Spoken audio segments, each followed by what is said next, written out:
你有没有想过，从小到大，我们都被一句话洗脑了：饭必须趁热吃，汤必须趁热喝，冬天冷到发抖，夏天热到崩溃，来一碗冒着白烟的卤肉饭，配一锅刚出锅的炒菜，那才是对社畜灵魂的终极抚慰。哪怕不小心买到冷便当，第一反应也是冲到便利店找店员，或者自己用微波炉叮一下，才敢安心下肚。可是飞几个小时到日本，你会发现一个匪夷所思的诡异反差。如果你去玩过，或者爱看日剧动漫，一定会注意到一个奇特的现象：西装革履的上班族，穿着水手服的女学生，新干线上大嚼铁路便当的观光客，他们手里拿的，嘴里嚼的，几乎全是完全没加热过的冷便当。你稍微想象一下那个画面，下着大雪的东京街头，一个上班族缩在没有暖气的公园凉亭里，打开老婆早上做的便当，夹起一块冰冷的炸鸡块，就着冷冰冰的白饭，居然还能吃得津津有味，满脸写着幸福。说真的，这在我们眼里简直是反人类的行为吧？我们下意识绝对会想，这样不伤胃吗？冷掉的炸鸡不油吗？难不成日本人全体都内建了钢铁般的肠胃，还是说他们天生就缺乏享受热食的基因？今天我们就把这层刻板印象的标签给狠狠撕下来。日本人爱吃冷便当，绝对不是因为他们体质骨骼惊奇，更不是什么喜欢自虐的奇怪癖好。在这看似超反常的饮食习惯背后，其实藏着他们身为岛国千年来与大自然搏斗的生存智慧，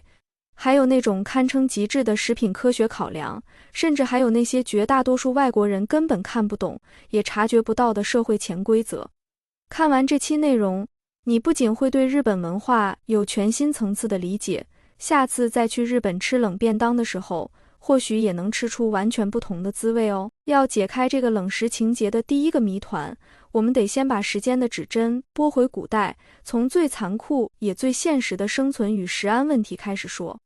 很多人去日本玩，都觉得那里天气干干爽爽的很舒服，但那通常是因为你刚好幸运避开了他们的梅雨季和盛夏。日本四面环海，是超级典型的海洋性气候。一到夏天，那种高温多湿、闷热黏腻的感觉，其实完全不输给气温炸裂的南方沿海。在那个别说冷气，连电风扇都没、电冰箱都有的漫长古代，食物要怎么防腐保鲜，根本是攸关生死的头等大事。这时候就有一个简单却非常致命的物理现象出来作祟了水汽凝结。假设你今天起个大早，做了一份热气腾腾的便当，为了赶着出门，直接把盖子给死死扣紧。便当盒里的高温会让水分蒸发，一遇到相对较冷的盖子，马上凝结成无数的小水珠，然后又重新滴回饭菜里。这对细菌来说，简直就是天上掉下来的豪华自助大礼包。在摄氏30到40度，这个最容易让细菌疯狂繁殖的危险温度带，加上满满的水分和食物营养，你的便当一秒就变成一个小型的细菌培养皿。你中午要是敢打开这便当吞下肚，急性肠胃炎绝对是跑不掉的。所以为了在这种恶劣条件下活下去，日本人渐渐摸索出一套超级严格的防腐方法。他们发现，只要乖乖把饭菜彻底放凉，等水分完完全全散发掉之后再装盒，就能大幅降低食物坏掉的几率。这也是为什么你去看传统的日式便当里，绝对会有一颗酸到让人五官瞬间扭曲的梅干，这颗摆在白饭正中央，看起来像日本国旗的小红梅，可不是为了什么视觉美感。梅干里面含有满满的柠檬酸，杀菌作用超强，能有效压制白饭周围的细菌滋生。除了梅干，他们还会大量用醋来拌饭，或者塞一些高盐度的腌渍物进去，甚至用有抗菌功效的竹叶来包裹食物。说白了，日本人吃冷便当的起点根本就跟美不美味无关，纯粹是在没有冷链技术的悲惨时代里，为了保命，为了防毒而逼出来的绝对刚需。他们哪是不爱热食啊，只是很无奈又极度理性地选择了那个能安全下肚的选项罢了。但你可能会想，行，等一下，现在时代进步了，到处都有微波炉可以用了，为什么他们还是死守着冷便当不放？这就不得不赞叹一下日本人那种有点走火入魔的食材处理与烹饪工程学了。我们之所以一听到冷便当就觉得难以下咽，说穿了是因为我们的味觉记忆早就被重油重酱的中式料理给深深绑架了。许多地方的家常菜讲究的是锅气，喜欢大火爆炒勾芡，调味也是偏向重油重盐。这种菜刚起锅的时候，真是香气四溢，无敌好吃。但只要一冷掉，悲剧就来了。动物性油脂会凝固成那种看着就怕的白色膏状物，植物油会飘出一股油耗味，本来的芡汁更是会结成一坨一坨神秘的胶状物，吃进嘴里不止油腻反胃，搞不好还会有一股怪异的腥味。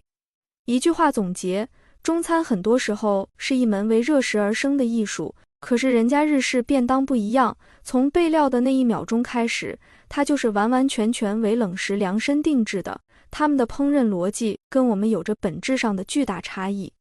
先拿便当的灵魂白饭来说吧，你是不是也好奇过，为什么平常吃的白饭冷掉会变得又硬又干，但日本的冷饭却还能保持 Q 弹软糯？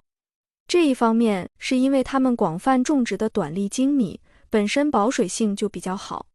另一方面，日本人在煮饭时加多少水、洗米要多精细，甚至冷却时候的封手法都有近乎苛刻的要求。他们追求的是淀粉在冷却老化之后咬下去，依然能吃到甘甜和嚼劲。再看看里面的配菜，好家伙，每一道都是经过冷食优化的终极杰作。拿最经典的日式炸鸡块来举例，如果是一般的盐酥鸡，要是冷掉面衣绝对是吸满水汽，变得软烂又油腻，肉质也柴到不行。但日本人在做便当专用的炸鸡块时，会刻意调整面糊的比例，有时候还会混一点太白粉或米粉来维持那种酥脆度。肉类也绝对是挑选油脂丰富的鸡腿肉，腌制的时候还会加点糖进去，因为糖分能保水，可以让炸鸡在冷掉之后里面依然多汁不干涩。还有那个玉子烧，吃起来甜甜咸咸，口感绵密的日式煎蛋，里面通常会加高汤和大量的糖。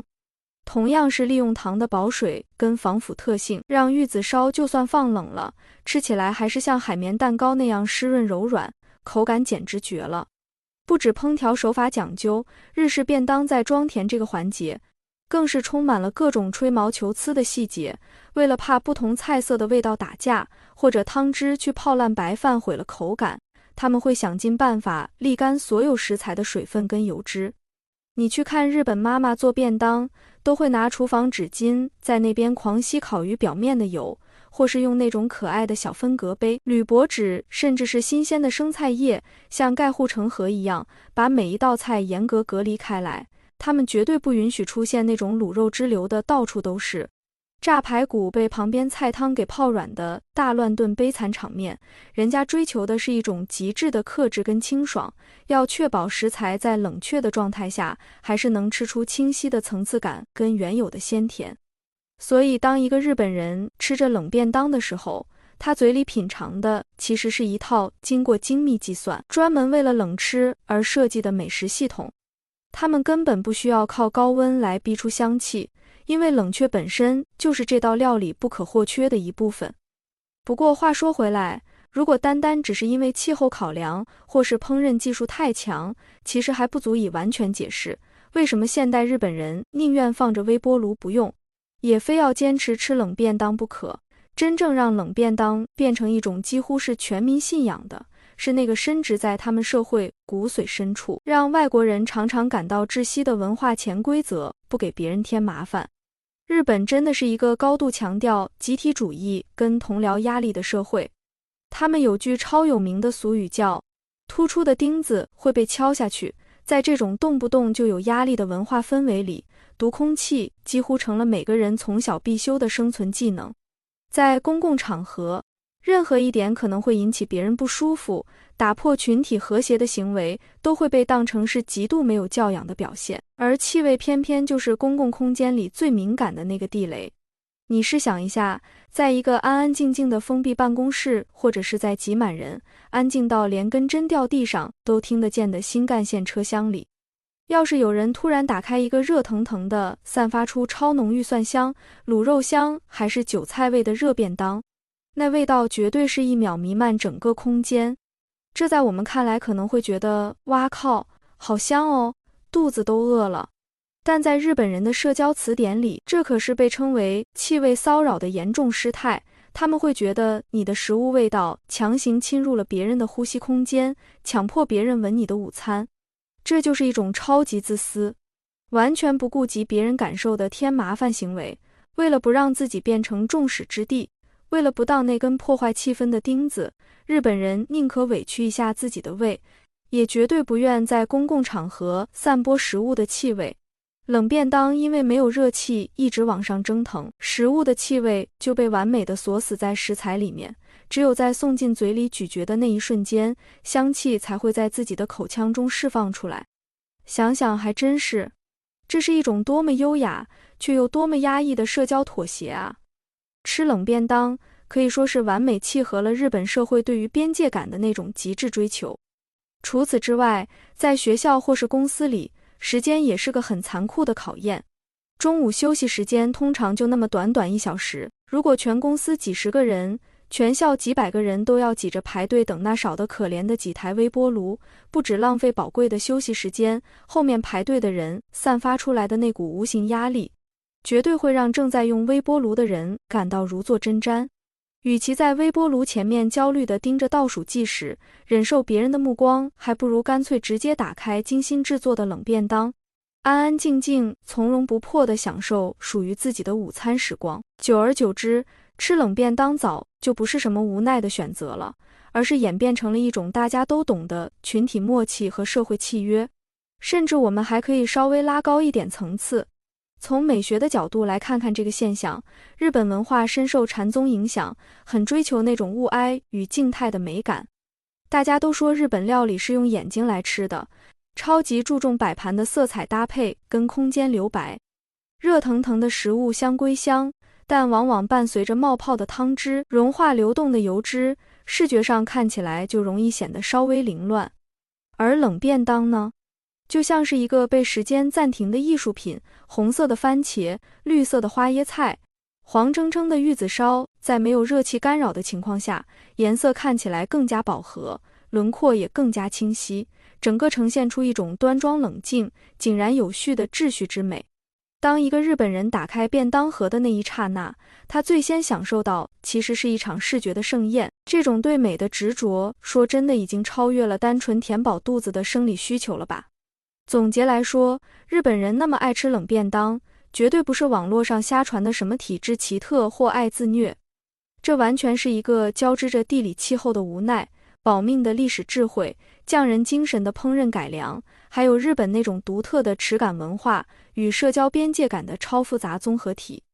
从古代用来防腐的竹叶，到现代妈妈们精心计算水分的玉子烧，从为了不打扰新干线邻座乘客的自我克制，到办公室里默默吃住冷饭的那份从容，冷便当早就已经不是一份简单的午餐了。它更像是一面镜子，折射出了这个岛国民族是怎么在严苛的自然环境中努力求生，又是怎么在拥挤的社会空间里小心翼翼地维持住人与人之间的和谐与体面。它展现的是对极致细节的掌控，是对他人的温柔与退让，更是属于日本独特的一套生活哲学。下次如果你有机会去日本玩，不妨也买一份地道的日式冷便当，找个安静的角落坐下来，别急着找微波炉，当你细细咀嚼那口冷却却依然 Q 弹的白饭，品尝着刻意调配过咸甜比例的冷菜时，或许你真的能跨越语言的障碍，用味蕾扎扎实实地感受到那个藏在冷酷温度背后极度细腻克制却又充满职人精神的真实日本。那么问题来了，如果你去日本，会尝试冷便当还是坚持热食？这背后是不是也藏着你自己文化的影子？评论区聊聊，别忘了订阅频道，一起探索更多藏在生活细节里的秘密。